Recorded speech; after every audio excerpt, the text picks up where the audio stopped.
আসসালামু আলাইকুম। সুপ্রিয় ময়মনসিংহ বোর্ডের ২০২৫ সালের এসএসসি পরীক্ষার্থীরা। আশা করি আজকে তোমরা যে আইসিটি পরীক্ষা দিলে এটা খুব বেশি ভালো হয়েছে। আমি তোমাদের এখানে উত্তরগুলো দেখাবো। তোমরা কাইন্ডলি মিলিয়ে নিবা। তোমাদের যে সেটই আসুক না কেন, প্রশ্ন কিন্তু জাস্ট ওই যে উল্টাপাল্টা করা থাকে সেট অনুযায়ী। তোমরা এখানে যে প্রশ্ন দেখতে পাচ্ছ এটা তোমাদের প্রশ্নে খুঁজে বের করে উত্তরটা মিলাবা। আর সর্বশেষে কয়টা হইল তোমাদের অবশ্যই কমেন্ট করে জানাবা। এটা হচ্ছে ২ এর উত্তর। তারপর ৩, ৩ এর উত্তর হচ্ছে ঘ, ৪ এর উত্তর ক, ৫ এর উত্তর খ, ৬ এটা হচ্ছে ঘ নম্বর হবে। ৭ এটার উত্তর হচ্ছে গ নম্বর। ৮ এর উত্তর হচ্ছে ক। ৯ যার উত্তর হচ্ছে সেভ অ্যাজ। ১০ এর উত্তর ইলাস্ট্রেশন। ১১ এটা হচ্ছে প্রোডাক্ট হবে, গুণ করার জন্য ফাংশন। তারপর এখানে ১২, ১৩ উত্তর দিতে হবে। একটা প্রবাহ চিত্র আমরা দেখতে পাচ্ছি। ওপরের চিত্রে শূন্যস্থানে কোনটি প্রযোজ্য হবে?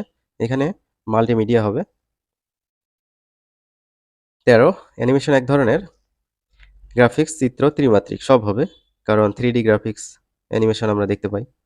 ১৪ এটার উত্তর হচ্ছে গ নম্বর। ১৫ CMYK। ১৬ ঘ নম্বর। ১৭ খ। ১৮ এর গ। ১৯ এর খ। দেন ২০ নম্বর এটা হচ্ছে খ নম্বর। ২১ এর উত্তর ক। ২২ অ্যাডাল্যাবাস দেখো। তারপর ২৩ এটা হচ্ছে ই-গভর্ন্যান্স। ২৪ এটা হচ্ছে জ্ঞানভিত্তিক। ২৫ অটোরান।